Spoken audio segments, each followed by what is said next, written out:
You motherfucker! Oh my God. Thank you guys so much for tuning in to this next episode of The Guns of Tarkov. This episode we are going to be going over the RPK-16, Tarkov's only listed light machine gun. But before we can get into the RPK-16, we first need to do a little bit of talking about the original RPK.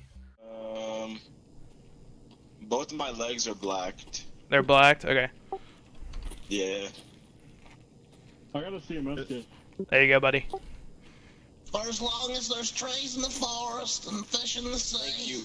No problem, man. Fucking bored and have a drink with me. The RPK, which stands for Kalashnikov Handheld Machine Gun, was designed alongside the AKM rifle and served as a direct replacement for the belt-fed RPD that was being used previously. All three rifles, being the AKM, the RPK, and the RPD, were chambered in the 7.62x39 cartridge, and the RPK was, and still is, able to take AKM magazines. Unsurprisingly, it was born out of Russia's attempts to standardize their armaments in the decades after World War II. Scavs? Here? No way, man.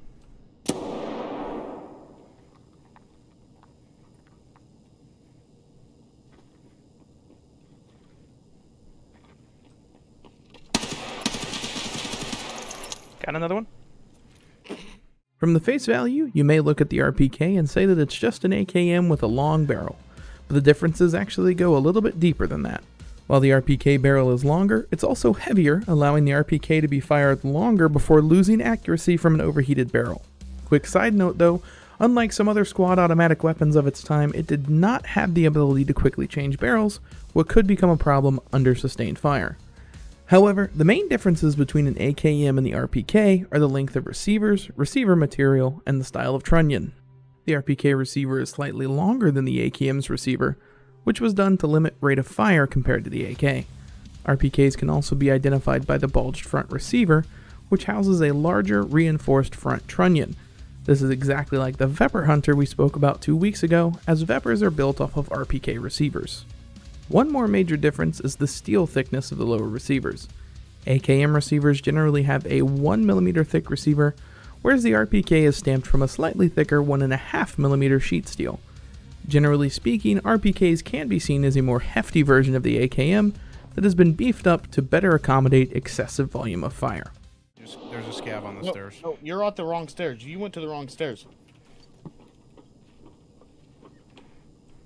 I thought that was 60, bro.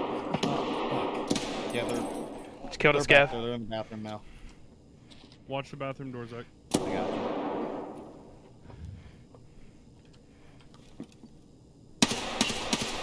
Killed another scav.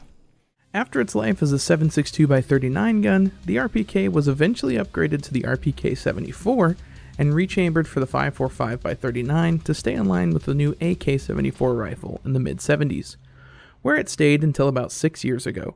The Russian Ministry of Defense put out a request for a new squad automatic weapon, and Kalashnikov Concern crafted and drafted the RPK-16 as a response.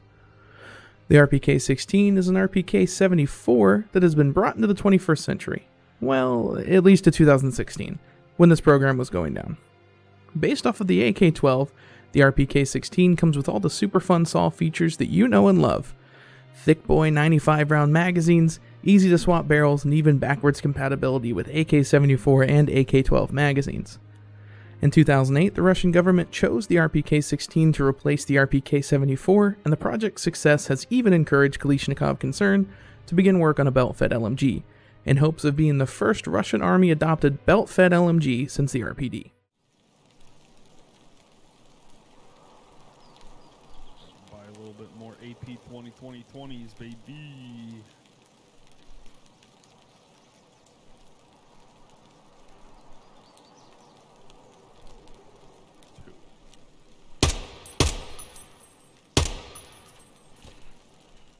At its core, is the RPK just a thick AK?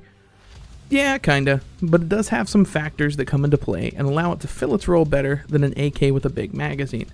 With the heavy barrel and reinforced receiver, you get a gun with the ease of use of an AK and a little bit more heft that will stand up to the times when you really need to bring the hate. Thanks for watching, guys, And as always, I will see you next week. Peace out.